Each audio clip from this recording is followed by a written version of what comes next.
My sisters tried to turn my vacation home into a money-making machine. When their husbands broke in, it became a legal drama. I've always prided myself on being a considerate and supportive family member. My name is Jessica Thompson, and for years, I've worked hard to provide a comfortable and cozy vacation home in the mountains, a place where I could escape the hustle and bustle of city life and enjoy some much-needed relaxation. My vacation home was my sanctuary, a reward for years of hard work and careful saving. It represented my success and provided me with a sense of accomplishment and peace. The home was a modest but charming cabin, nestled in a serene location with stunning views of the surrounding landscape. I had put a lot of love into the place, decorating it to reflect my personal style and making sure it was well maintained. It was my personal retreat, a place where I could unwind and recharge away from the demands of my job and everyday life. My family, particularly my two sisters, Laura and Megan, had always been somewhat entitled. Over the years, they had come to expect that I would share my vacation home with them whenever they wanted. Initially, I had no problem with this. I enjoyed having them visit and sharing my little piece of paradise. But as time went on, their sense of entitlement grew. Laura, the older of the two, was particularly insistent and assertive. Megan, the younger one, was more passive but equally expectant. Laura was married to Tom, a man with a strong personality who often tried to push boundaries to get what he wanted. Megan was married to Dave, who had a similar assertive demeanor. Both husbands had their own ambitions and were known for being rather aggressive and entitled when it came to their desires. They had a tendency to take advantage of situations if they felt it would benefit them. Laura and Megan both had thriving careers. Laura worked in marketing, where she often pushed boundaries to secure deals, and Megan was a stay-at-home mom who took on various community projects. While I admired their drive and determination, their entitlement often grated on me. They had become accustomed to receiving my support and generosity without much appreciation or consideration for my own needs. The trouble started when Laura suggested that I rent out my vacation home. She pitched the idea as a lucrative opportunity, emphasizing how the rental market was booming and how I could generate a significant income. "Jessica, you're not using the cabin enough," she said during one of our phone conversations. "The rental market is flourishing, and you could be making a lot of money by leasing it out. It's a win-win situation for everyone." I was taken aback by her suggestion. My vacation home was not just a property to me, it was a cherished retreat and a personal haven. The thought of turning it into a rental property felt like a betrayal of its purpose. I valued the privacy and serenity it offered, and I was not interested in the hassle of managing a rental property. I explained my feelings to Laura, hoping she would understand. Laura was persistent. She enlisted Megan's support, and together they began to pressure me into considering the rental option. Their husbands, Tom and Dave, joined in on the pressure, arguing that it was a waste of a valuable asset. They insisted that I should be more practical and take advantage of the financial opportunity.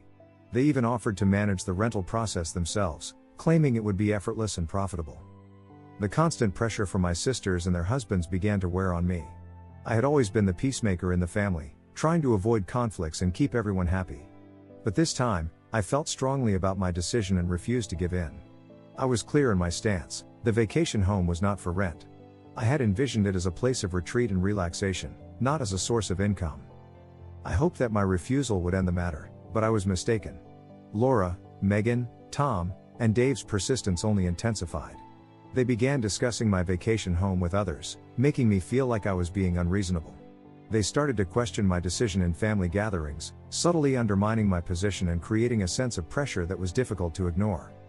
One particularly stressful weekend, I decided to take a short trip to visit friends in a nearby city. I needed a break from the mounting pressure and hoped that a change of scenery would provide some clarity. I was looking forward to spending a few days away from the constant demands and expectations of my family. As I was preparing for my trip, I made sure to tie up all loose ends. I secured the vacation home, locked up my valuables, and left a list of instructions for my friend Jake, who had agreed to house sit and water my plants. Jake was a longtime friend from college, and I trusted him to take care of my apartment. We had lived together during our college years, so I felt confident that he understood how to handle things in my absence. The first couple of days at the vineyard were everything I had hoped for. The crisp autumn air, the rolling hills covered in vibrant leaves, and the tranquil surroundings provided a refreshing escape from my usual routine. I enjoyed wine tastings, explored local shops, and relished the opportunity to relax and recharge. On the second night of my trip, I received an unexpected phone call from Mr. Thompson, my neighbor who lived near the vacation home. His voice was urgent as he informed me that he had seen Tom and Dave breaking into my cabin. My heart sank as he described how they had entered through a side window and were carrying out various items from the cabin. Panicked, I immediately contacted the local authorities. I provided them with all the details I had and asked them to send someone to investigate. My mind raced as I imagined the worst possible scenario. The thought of my cherished retreat being violated and my belongings stolen was deeply distressing. The police arrived promptly and conducted a thorough investigation. They found Tom and Dave inside the cabin, trying to load furniture and other belongings into their truck. The scene was chaotic, with items strewn about and the cabin in disarray. Tom and Dave were apprehended and taken into custody, their plans of turning my personal retreat into a rental property laid bare. The situation was a nightmare. The police informed me that Tom and Dave would be facing charges of breaking and entering, theft, and property damage. The gravity of the situation sank in as I realized that the legal consequences for their actions would be severe. I felt a mix of anger, betrayal, and sadness. How had things come to this? The legal process was lengthy and complex. I had to work closely with the authorities to provide evidence and support the prosecution. The investigation revealed that Tom and Dave had planned to rent out the vacation home for profit. They believed that their actions were justified because they saw my refusal to rent it out as unreasonable. Their sense of entitlement had driven them to commit a crime, and now they had to face the consequences. Laura and Megan's reactions were equally shocking. They were furious with me, blaming me for the legal troubles their husbands were facing. They argued that if I had just agreed to rent out the vacation home, Tom and Dave wouldn't have felt compelled to take such drastic measures. Their anger and resentment were palpable, and it only added to the already strained family dynamics. I tried to explain that my refusal to rent out the vacation home was a personal decision based on my own values and needs. I emphasized that their husbands' actions were illegal and unacceptable, regardless of the circumstances. But Laura and Megan were not in a mood to listen. They were consumed by their own anger and frustration, and it was clear that they were placing the blame squarely on me. The incident had a significant impact on my vacation home. The property had been damaged during the break-in, and I had to make extensive repairs. The stolen items had to be replaced, and the overall cost of fixing up the cabin was substantial. It was disheartening to see the place I had worked so hard to create be subjected to such violation and damage. Throughout the legal proceedings, I remained focused on protecting my interests and ensuring that justice was served. I worked with my attorney to navigate the complex legal landscape and to hold Tom and Dave accountable for their actions. The process was stressful and time-consuming, but I was determined to see it through. The court case eventually concluded with Tom and Dave being convicted of their charges. They were required to pay restitution for the stolen items and cover the costs of repairs to the property. Additionally, they faced probation and community service as part of their sentence. The criminal record they now carried was a stark reminder of the consequences of their actions. The fallout from the incident extended beyond the legal ramifications. The family dynamics were severely affected, and the rift between us grew wider. Laura and Megan's anger and resentment lingered, and it was clear that the incident had irreparably damaged our relationships. We struggled to find common ground and to rebuild the trust that had been shattered. In the aftermath of the legal proceedings, I focused on restoring my vacation home to its original condition. I made the necessary repairs and replaced the stolen items. The process was arduous, but I was determined to reclaim my sanctuary. I wanted my vacation home to be a place of peace and relaxation once again, free from the turmoil that had plagued it. As I worked on restoring the cabin, I also took the opportunity to reflect on the experience and to reassess my relationships with my family. The incident had been a harsh lesson in boundaries, trust, and entitlement. It had highlighted the importance of standing firm in my decisions and protecting my personal space.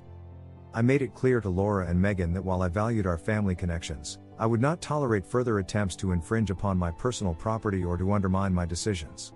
I set firm boundaries regarding my vacation home and communicated my expectations clearly. It was important for me to assert my needs and to ensure that my space was respected. Over time, I began to rebuild my relationships with Laura and Megan, though the process was slow and challenging.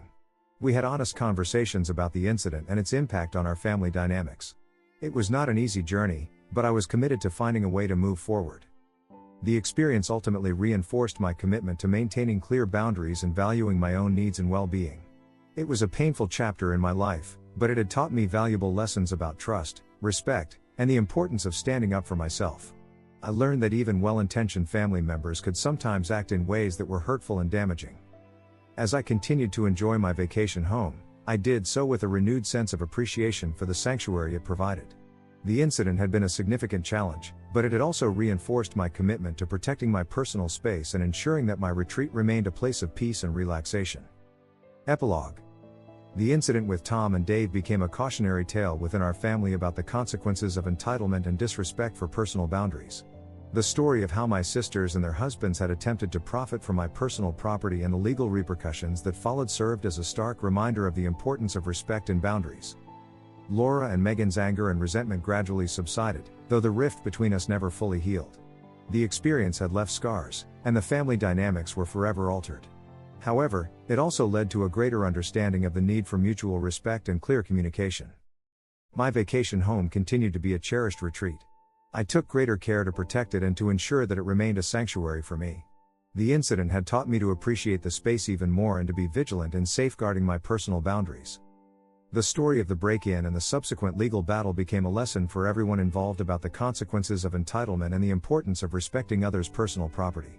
It served as a reminder that even within families, boundaries must be respected and decisions must be honored. In the end, the experience strengthened my resolve to stand up for myself and to protect what I valued most. My vacation home remained a symbol of my resilience and my commitment to maintaining a peaceful and respectful environment in my life.